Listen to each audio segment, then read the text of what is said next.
आज हम ऐसे आदमी के बारे में बात करेंगे जिसकी वजह से ये चैनल बना है। Welcome to Indian fight junkie. Indian fight junkie में आप सभी का स्वागत है। आपने कभी अपने आप से सवाल पूछा है कि हम किसी भी स्टार को फॉलो क्यों करते हैं? चाहे वो कॉनर मैकग्रेगर हो, चाहे वो हबीब हो, चाहे वो अभी जैसे रिसेंटली बहुत से लोग फॉलो करने लगे हैं हमजद हो, नेक और नेट डियज हो। आपने कभी सवाल किया अपने आप से कि आखिर ऐसा क्या है इन फाइटर्स में कि आप इनको फॉलो करते हैं, इनका हर मैच देखना चाहते हैं? या फिर कोबी कविंगटन हो, राइट, भले ही आप उसको जीतते हुए नहीं देखना चाहते, बट आप में से कुछ लोग उसको कुटते हुए देखना चाहते हैं। क्या है कि हम इन फाइटर्स को या तो जीतते हुए देखना चाहते हैं या तो पिटते हुए देखना चाहते हैं, बट देखना चाहते हैं। अगर आप कहेंगे कि इसके पीछे इनका टैलेंट है तो बात सही नहीं है दोस्त। बहुत से टैलेंटेड फाइटर हुए हैं जो टॉप पे रहे, बट उनका मैच देखने कोई नहीं आता था। पता है डिफरेंस कि आप इन लोग को फॉलो क्यों करते हैं? क्योंकि इनकी स्टोरी अच्छी लगती है आपको। हम आज एक ऐसे ही आदमी की स्टोरी के बारे में बात करेंगे जिसकी वजह से ये चैनल बना है। हम आज बात करेंगे जिप्सी किंग के बारे में, हम आज बात करेंगे टाइसन फ्यूरी के बारे में। बने रहिए इस चैनल में।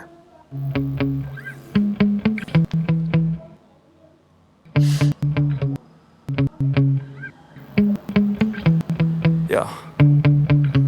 Sometimes I get so mad, there's no controlling me. My thoughts get so bad, I'm like, I might grab a bat, I don't know. My wrath, my blood boils over like, oh God, here goes. I lost all feeling from my head to my toes. You said some shit that I can't let go, so just stay tuned for the rest of the show.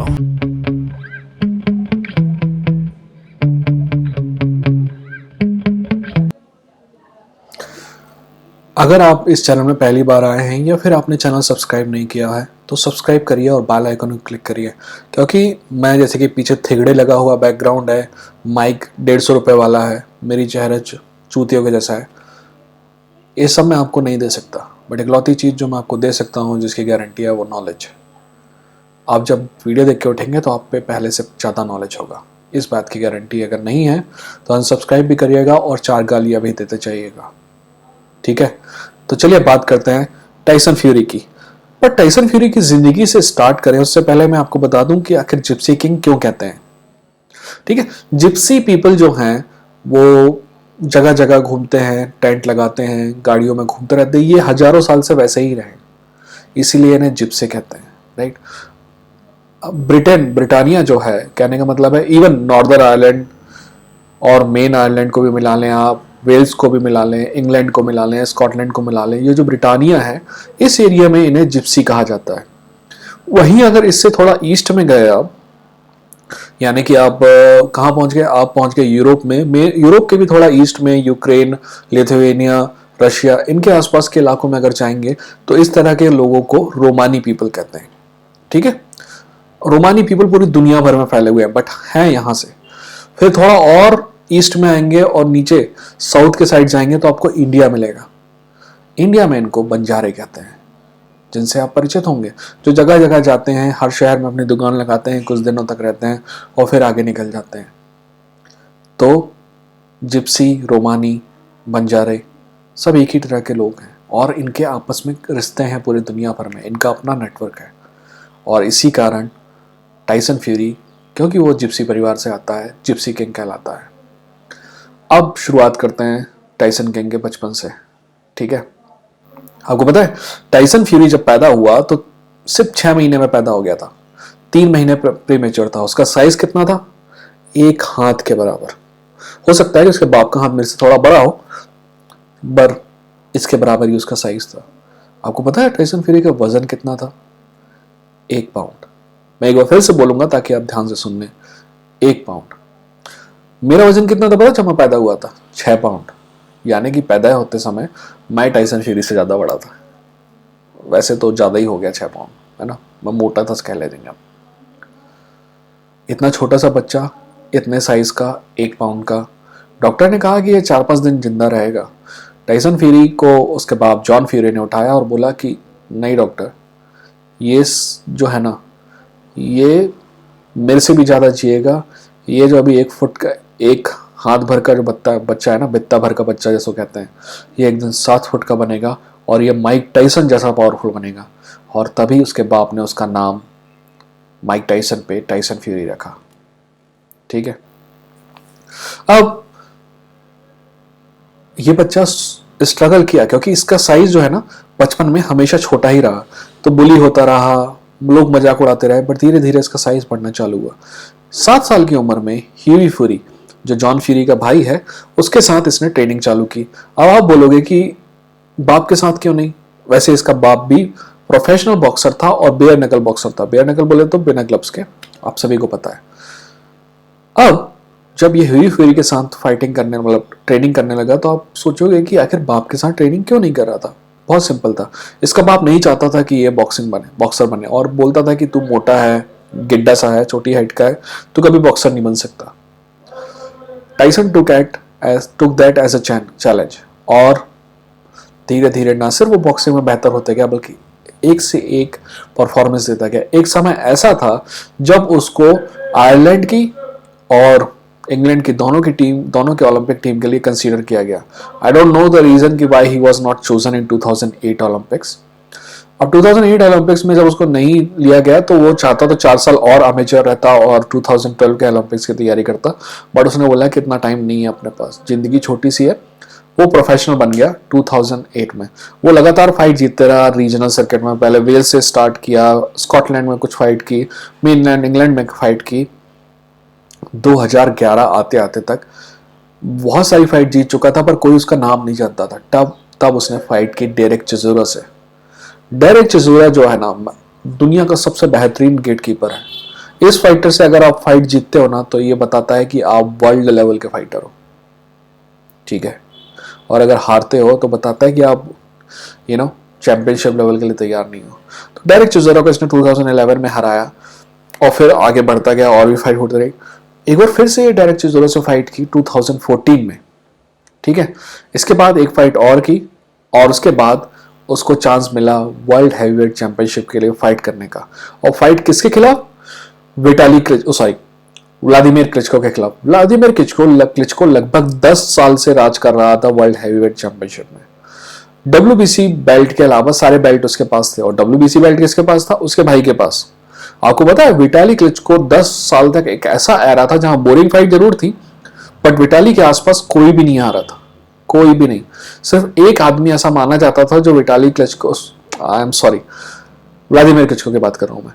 Vladimir क्लिचको जो है 10 साल के area में सिर्फ एक आदमी ऐसा था जो माना जाता था कि व्लादिमीर क्लिचको को भी हरा सकता है, और वो आदमी कोई और आदमी नहीं था, उसका भाई था विटाली क्लिचको, ठीक है। विटाली क्लिचको की फाइट में व्लादिमीर क्लिचको कॉर्नर पे होता और व्लादिमीर क्लिचको की फाइट में विटाली क्लिचको कॉर्नर पे होता, ठीक है। तो ये दोनों भाई एक दूसरे से फाइट कभी नहीं किए, बट दोनों एक समय लगभग 7-8 साल का समय ऐसा था जब वर्ल्ड के नंबर 1 और नंबर 2 थे। इनका राज कौन खत्म करेगा? इनका राज हमारा हीरो। इस वीडियो का टाइटल जिस पे है और ये वीडियो जिस पे है, टाइसन फ्यूरी करेगा। जब टाइसन फ्यूरी की फाइट डिक्लेयर हुई व्लादिमीर क्लिचको से, तो सभी मान रहे थे कि व्लादिमीर क्लिचको ने ये फाइट एक्सेप्ट इसलिए की क्योंकि he wanted a easy fight, ठीक है। कोई भी ये नहीं कह रहा था कि he is going to win, Tyson Fury is going to win. कोई भी ये नहीं कह रहा था कि ये कम से कम 5 राउंड के भी क्रॉस करेगा। सभी के सभी ये कह रहे थे कि ये फाइट जो है ज्यादा से ज्यादा 6 राउंड तक जाएगी।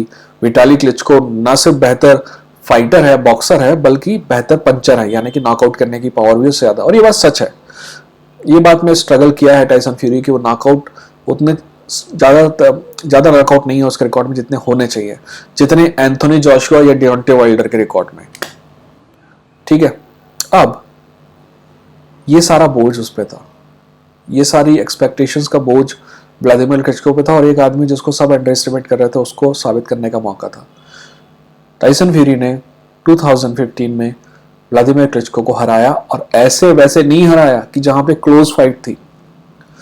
12 में से 9 राउंड उसने जीते, और मेरे हिसाब से अगर माने तो 10 राउंड उसने जीते। एक समय पे ऐसा नहीं लग रहा था कि व्लादिमीर क्लिचको इसके बराबर का भी फाइटर है। ये बात तो छोड़ दो कि इससे अच्छा फाइटर है। टाइसन फ्यूरी अपनी अलग ही लीग में चल रहा था, वो चैंपियन बना इसको हरा के, पर उसके बाद जो हुआ वहां से असली स्टोरी चालू होती है। अब आप कहोगे सचिन भाई यार आपने चैंपियन बना दिया लौंडे को और आप बोल रहे हो आपकी असली फाइट कहाँ से चालू होती है। चैंपियन तो बन गया, अब क्या फाइट। पर दोस्त, असली फाइट वहीं से चालू होती है और इस चैनल बनने की कहानी भी वहीं से चालू होती है। चैंपियन बनने के बाद जो टाइसन फ्यूरी है उसकी मोटिवेशन चलेगी। आप कहोगे कि मोटिवेशन कैसे जा सकती है। मान लो आप इस बात को अज्यूम करो कि आप किसी जिंदगी में ना आप एक सपना देखे हो कि वहां तक मेरे को पहुंचना है, पीक है वो मेरा, और आप वहां तक पहुंच जाते हो। अब क्या, आपको कई लोगों ने कहा होगा कि ऊंचाइयों तक पहुंचना आसान है, वहां बने रहना मुश्किल है। बात गलत नहीं है। टाइसन फ्यूरी ने जितने भी सपने देखे थे वो उस उम्र में पूरे हो गए जब हम खेलते खाते थे। टाइसन फ्यूरी वर्ल्ड चैंपियन बन गया। अब क्या करेगा? अब कौन सा एम है उसके पास? He lost motivation. ना सिर्फ वो अपनी मोटिवेशन खत्म हो गई उसकी जिंदगी में, ऐसे कई लोगों के साथ होता है। बेस्ट एग्जांपल अपना याद है, अपना शूटर जो ओलंपिक में गोल्ड लाया था, उसके बाद जो नेक्स्ट ओलंपिक में गया तो टॉप 10 में भी नहीं आ पाया। फिर उसने भी खुद कहा कि मैं जब ओलंपिक मेडल जीता तो आई लॉस्ट मोटिवेशन, मेरे को जो अचीव करना था वो कर लिया, उसके बाद मैं क्या करूंगा किसी को नहीं पता। ठीक वैसे ही माइकल फेल्प्स ने 9 पदक जीते हैं ओलंपिक में, और वो जीतने के बाद वो आदमी जो है डिप्रेशन में आ गया, सुसाइड कमिट करने की कोशिश किया, 3-4 एक्सीडेंट कर दिया, 3-4 बार गिरफ्तार हो गया। आप कहोगे अपने आप क्या हुआ? क्योंकि ही लॉस्ट द मोटिवेशन। ये सब रही बातें टाइसन फ्यूरी के साथ भी हुई। टाइसन फ्यूरी न सिर्फ मोटिवेशन लॉस्ट हो गई बल्कि उसने ड्रग्स वग्स करना चालू कर दिया, डिप्रेशन में चला गया। अब आप कहोगे डिप्रेशन सही बीमारी नहीं होती। दोस्त, मेरे को है डिप्रेशन। ये बात अलग है कि शायद उसका कारण भी मैं ही हूँ, पर जब कभी कभी डिप्रेशन के बाउट आते हैं ना तो मैं 3-3 दिन तक उठता नहीं हूँ। ऐसा नहीं है कि मेरी नींद लगी होती है, पर उठने का मन नहीं करता है, मैं 3-3 दिन तक पड़ा रहता हूँ। ठीक वैसे ही डिप्रेशन का शिकार था टाइसन फ्यूरी भी। वजन धीरे धीरे धीरे धीरे धीरे धीरे बढ़ते गया और बढ़ते बढ़ते 450 पाउंड का हो गया। ऐसे ही समय टाइसन फ्यूरी अपने बिस्तर पे, नहीं इससे थोड़ा पीछे जाते हैं। टाइसन फ्यूरी जब अपने बिस्तर पर लेटा है उससे थोड़ा पीछे जाते हैं। टाइसन फ्यूरी 2 बार, नॉट एक बार, 2 बार सुसाइड कमिट करने की कोशिश करता है, क्योंकि उसको लगता है कि जिंदगी में कुछ जीने के लिए बचा नहीं, जबकि उसके पास पूरा परिवार है जो उससे मोहब्बत करता है। बट फिर भी कभी कभी इंसान को ऐसा लगता है कि ऐसा जिंदगी में कुछ बचा नहीं है। तो टाइसन फ्यूरी 2 बार सुसाइड कमिट करने की कोशिश करता है, जैसे तैसे बचता है। और एक बार टीवी देख रहा होता है बिस्तर पे लेट के। बिस्तर पे जब वो लेट के टीवी देख रहा होता है तो एक आदमी आता है जिसका नाम होता है डियोंटे वाइल्डर। जब उससे कोई पूछता है कि टाइसन फ्यूरी के बारे में आपके क्या विचार है, तो बोलता है टाइसन फ्यूरी के बारे में डियोंटे वाइल्डर बोलता है ही इज डन। आपको पता है इस बात से क्या होता है? एक आदमी का मोटिवेशन खत्म हुआ, पता है क्यों? क्योंकि वो अपने टॉप पे था। पर जब दूसरा फाइटर बोलता है कि ही इज डन, तो खत्म हो गया। तो आपके पास नया टारगेट है, दुनिया को गलत साबित करने का टारगेट, फिर से वर्ल्ड चैंपियन बनने का टारगेट, फिर से नंबर 1 बनने का टारगेट। तो मोटिवेशन जो चली गई थी वो वापस आती है। आपको पता है इस समय वजन कितना है टाइसन फ्यूरी का? 450 पाउंड। मतलब उस समय वो धीरे धीरे वजन कम करने की कोशिश करता है और अपने मैनेजर को कॉल करता है, बोलता है मेरे को फाइट चाहिए। ये बात 2017 एंड की है। 2018 में वो 2 टीम अप फाइट लेता है। सबके सब बोलते हैं कि फाइट बात जो लेता है उनसे फाइट वो चूतियां हैं, तो हम उनकी बात ही नहीं करेंगे। ठीक है। अब 2 फाइट होने के बाद वो चैलेंज करता है डियोंटे वाइल्डर को। डियोंटे वाइल्डर एक्सेप्ट करता है। डियोंटे वाइल्डर उस समय WBC चैंपियन रहता है और डियोंटे वाइल्डर के हाथ में ना दोस्त न्यूक्लियर बम रहता है। अगर टच हो जाए तो खेल खत्म है आपका। कोई उसके न्यूक्लियर बम से नहीं बच पाया। रूइस ऑर्टिज मेरा मानना है कि उससे बेहतर फाइटर है, बट उसको भी 2 बार हरा चुका है वो। सिर्फ सिंपल आता है, 6 राउंड तक वो जीतता रहेगा, एक तो पंच पड़ना है, खेल खत्म।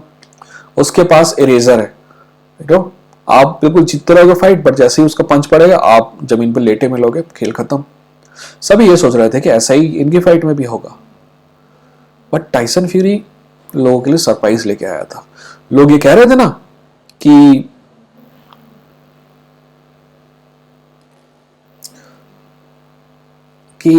टाइसन फ्यूरी इस फाइट को नहीं जीतेगा। They were underestimating Gypsy king.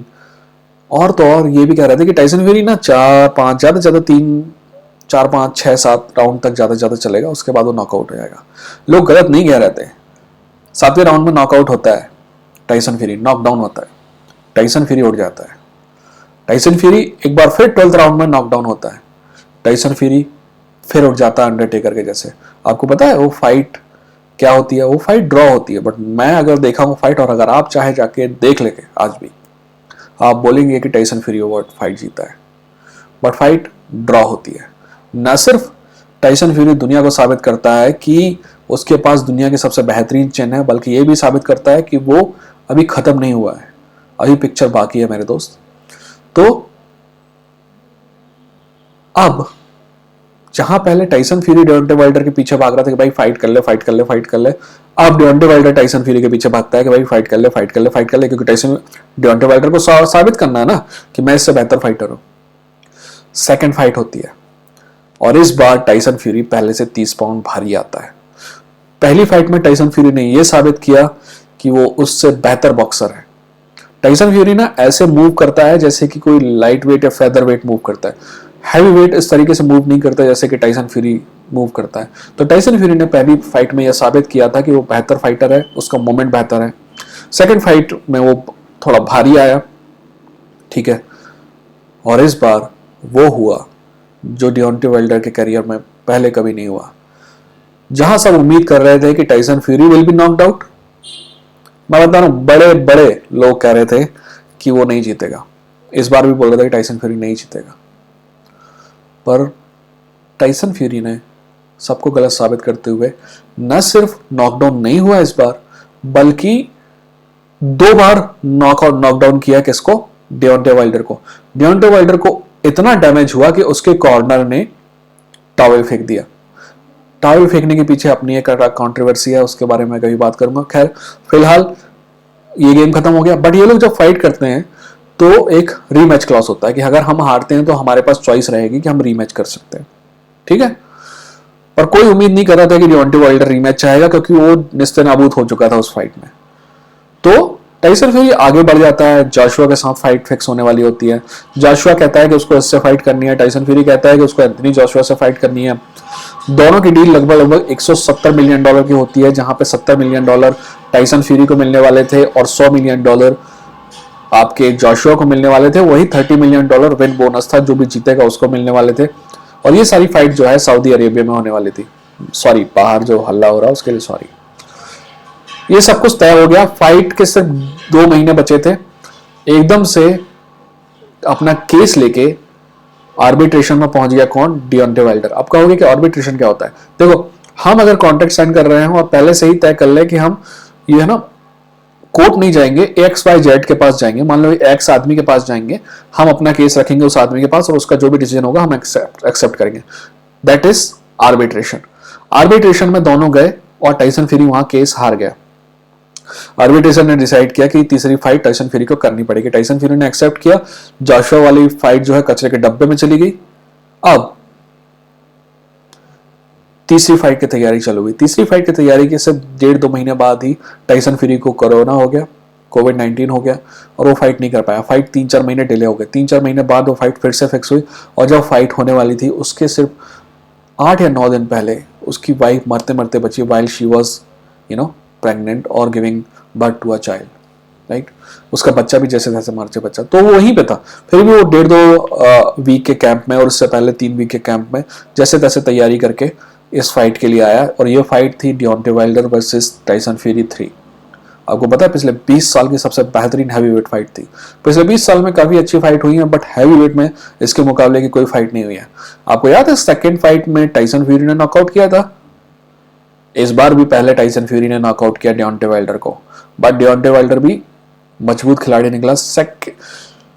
2 round बाद डियोंटे वाइल्डर ने नॉकडाउन किया टाइसन फ्यूरी को और टाइसन फ्यूरी उस राउंड में उठ गया और उस राउंड के एंड होने से जस्ट 15 सेकंड पहले एक बार फिर नॉकडाउन किया टाइसन फ्यूरी को डियोंटे वाइल्डर ने। यानी कि इस फाइट के अंदर ऑलरेडी 3 नॉकडाउन हो चुके हैं। एक बार टाइसन फ्यूरी ने कर चुका है और 2 बार डियोंटे वाइल्डर ने कर चुका है। बट टाइसन फ्यूरी, आप सबको पता है, अंडरटेकर टाइप उठता है और फाइट करता है। ये फाइट अभी तक पड़ला किसका भारी है? अभी तक पड़ला डियोंटे वाइल्डर को भारी है। बट कम बैक करता है कौन? Tyson fury. टाइसन फ्यूरी धीरे धीरे धीरे धीरे धीरे कम बैक करता है और एक बार फिर नॉकडाउन करता है किसको? डिओंटे वाइल्डर को, और एक बार फिर नॉकडाउन करता है डिओंटे वाइल्डर को, 2 बार, 3 बार नॉकडाउन करता है डिओंटे वाइल्डर को, वैसे 2 बार नॉकडाउन करता है डिओंटे वाइल्डर को टाइसन फ्यूरी, और 2 बार नॉकडाउन करता है टाइसन फ्यूरी को डिओंटे वाइल्डर। पर यानी कि 4 नॉकडाउन हो गए, 5वां नॉकडाउन नहीं होगा, नॉकआउट होगा जब टाइसन फ्यूरी नॉकआउट करता है डिओंटे वाइल्डर को। फाइट खत्म, पैसा हजम। ये फाइट जो है टाइसन फ्यूरी की 3 फाइट जो डिओंटे वाइल्डर के साथ है, जिसमें पहली ड्रॉ है जो मेरे बुक में जीत है, तीनों फाइट में एक प्रकार से मैं मानता हूं कि टाइसन फ्यूरी जीतता है। इसके बाद किसी के बाप को शक नहीं रहता कि टाइसन फ्यूरी नंबर 1 फाइटर है, नंबर 1 हैवीवेट फाइटर है इन द वर्ल्ड। वैसे तो WBC चैंपियन भी है, पर मेरा मानना है कि ना तो उसे को उसके बराबर है, जोशुआ तो बिल्कुल भी नहीं है। सबके सब आपको 10 में से 9 लोग कहेंगे कि जोशुआ उसके बराबर, मैं नहीं मानता हूं, ठीक है। हाँ, उशिक इकलौता है जो उसको टक्कर दे सकता है। अभी उसकी फाइट होने वाली है डिलियन वाइट के साथ, हम उस फाइट का भी एनालिसिस करेंगे। क्यों करेंगे? क्योंकि ये इंडियन MMA जंग की नहीं है, इंडियन फाइट जंग की है। हम कोशिश करेंगे कि अगर मेरे को जितना ज़्यादा टाइम मिलेगा कि दूसरी फाइट्स के बारे में बात करेंगे। मुझे पता है कि आप में से बहुत से लोग बॉक्सिंग नहीं देख सकते, आई am sorry for that, but जिस तरीके से आपने मेरा चैनल ढूंढा है ना, वैसे ही आप ये भी ढूंढ लेंगे कि बॉक्सिंग कहाँ देखना है। अगर नहीं ढूंढ पाएंगे तो बॉक्सिंग फाइट होने के 2-3 दिन बाद आ जाती है यूट्यूब में, अगर आपको ढूंढने का तरीका पता हो तो, ठीक है। अगर मैं यहाँ बताऊँगा तो मेरा चैनल बंद कर देंगे, ठीक है। कैसा लगा बताइएगा, और अगर आप इतनी देर तक रुके हैं तो थैंक यू सो मच। और आप बताइए कि मैंने जो आपको वीडियो की शुरुआत में प्रॉमिस किया था कि आपका नॉलेज पहले से ज़्यादा होगा, हुआ कि नहीं? कमेंट सेक्शन में कमेंट करके बताइएगा। अपना ख्याल रखिए, मिलते हैं अगले वीडियो के साथ। तब तक सब्सक्राइब करिए, बेल आइकन को क्लिक करिए। Take care.